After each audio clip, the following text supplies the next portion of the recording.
యాక్చువల్గా చిరంజీవులు షూటింగ్ జరుగుతుంటే గుమ్మడి గారు చెప్పిందనమాట. రామారావు కళ్ళు గుడ్డివాడు, ఆ ట్రాక్ మీద వెళ్తుంటే ఆయన రైలు వస్తుంది గమనించలా. గుమ్మడి గారు అలా వెళ్ళి చెక్మని లాగేసరికి ట్రైన్ వెళ్ళిపోయింది. సెకండ్ గుమ్మడి గారు లేకపోతే రామారావు చచ్చిపోయేవాడు. తలుచుకుంటే చాలు ఒళ్ళు గొగ్గురు పొడుస్తుంది. ఈ విషయం ఆయన చెప్పారు, నేను రాశాను. అలాగే రామారావు కత్తి పుచ్చుకుంటే అవతలవాడు జడిసి చావాల్సిందే.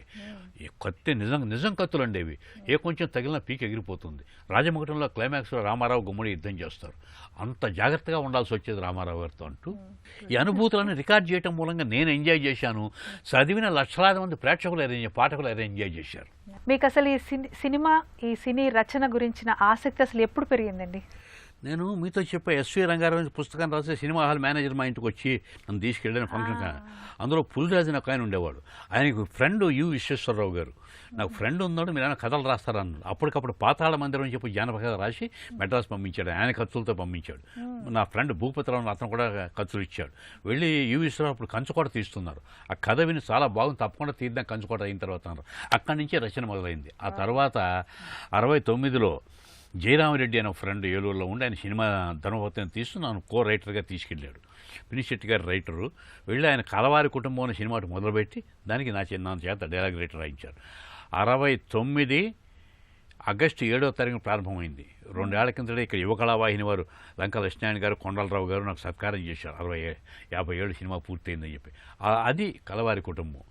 ఆ తర్వాత ఇంకో అద్భుతం ఏమిటంటే 68లో 69లో కలవారి రాయడానికి వెళ్ళినప్పుడు నాకు కేవీ రెడ్డి గారు అంటే యమా పిచ్చ. పాతాళ భైరవి మాయవంది తీశాడు కదా. ఆయన ఇంటికి వెళ్తే ఎందుకు వచ్చావు అన్నారు. ఏదో మాట్లాడింది. టైం లేదు అవతల అన్నారు. వచ్చేసాం. మళ్ళీ మరుసటి రోజులో మళ్ళీ ఎందుకు వచ్చాం, ఒక నిమిషం మాట్లాడదామని సార్. లేదు వెళ్ళన్నారు. 3వ రోజు వెళ్ళే. ఏంటి మళ్ళీ 3వ రోజు వచ్చాయి, మీ పాతాళ భైరవులో తప్పు ఉందండి అన్న. రా గేట్ తీసి లోపలికి పిలిచాడు. కూర్చున్న పాతాళ భైరవులో ఆయన చేసినటువంటి పొరపాటు ఎడిటింగ్ మిస్టేక్ కూడా చూపించా. గుడ్, బాగుంది, కూర్చో. ఏమిటి సంగతి, ఇలా కథలు ఉన్నాయండి అంటే చెప్పు అన్నాడు. చెప్పా. బాగుందే, పాతాళ భైరవి జగదేక్వీరుడి కథ కలిపి బాగా చేశావే, బాగుంది. కానీ ఇప్పుడు ప్రస్తుతం ఏం సినిమాలు ఏదైనా అవకాశం ఉంటే చూద్దాంలే అన్నాడు. అదే కథని 6 నిర్మాతలు తీద్దామనుకున్నారు, తీయలేదు. 10 ఏళ్ళు పోయిన తర్వాత పింజల సుబ్బారావు తీశారు అదే త్రిలోక సుందరి అని చెప్పేసి. ఆ సినిమా అలా వచ్చింది. ఆ తర్వాత 86లో ప్రతాపాక్ష రాఘవ ఈ ప్రశ్న బలిని తీస్తూ నన్ను డైరెక్టర్గా పెట్టుకుని డైలాగ్ సరి చేయటం, తర్వాత వాళ్ళకి డిక్షన్ చెప్పడం, డైలాగ్ ప్రిపరేషన్, తర్వాత ఎడిటింగ్ నోట్స్ రాయటం, షార్ట్ కంటిన్యూషన్ రాయటం, ఇలాగా 6-7 పనులు చేశా ఆ నాలెడ్జ్ తెలుసుకుందామని. అదే అయిపోయింది. తర్వాత 87లో కోడి రామకృష్ణ గారు, వాకాడ అప్పారావు గారు అత్తమెచ్చినోడు అని టైటిల్ పెట్టుకున్నాం, దీనికి ఏది మీరు సబ్జెక్ట్ చెప్తారా అన్నారు. నేను చెప్పా భానుమతి, కృష్ణ, జయప్రద మెయిన్ రోజు. నేను చెప్పా లైన్ చెప్తే ట్రీట్మెంట్ రాయమన్నాడు. కథా సంఘ స్క్రీన్ ప్లే రాశా, దాన్ని వేశారు. ఓ రోజు ఏమైంది, స్టోరీ డిస్కస్ చేస్తుంటే కోడి రామకృష్ణ గారు ఈ వేషం మీరు ఎందుకు వేయకూడదు అన్నాడు. వేశారా? నిక్షేపంగా.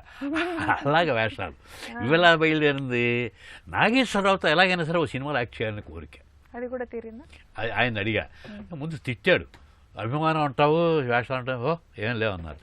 అది వెళ్ళిన 5 రోజులకి ఆయన ఫోన్ చేశాడు. డివి నరసరాజు గారు రైటరు, ఏ కోదండరావు డైరెక్టరు, శ్రీరంగ నీతుల సినిమాలో. నేను అడిగా, మీ కాంబినేషన్లో చేయాలండి ఓ సీన్ అని. ఎలా గొంతెమ్మ కోరికలు కదండి, ఎలాగో వేసేది. ఆయన ఉన్న సీన్లో ఉంటే తృప్తి కదా, జీవ తృప్తి అయినా సరికి ఆయన యాక్సెప్ట్ చేయించి ఆయన ఉన్న సీన్లోనే ఓ వేషం వేయించారు. శ్రీరంగ నీతులు.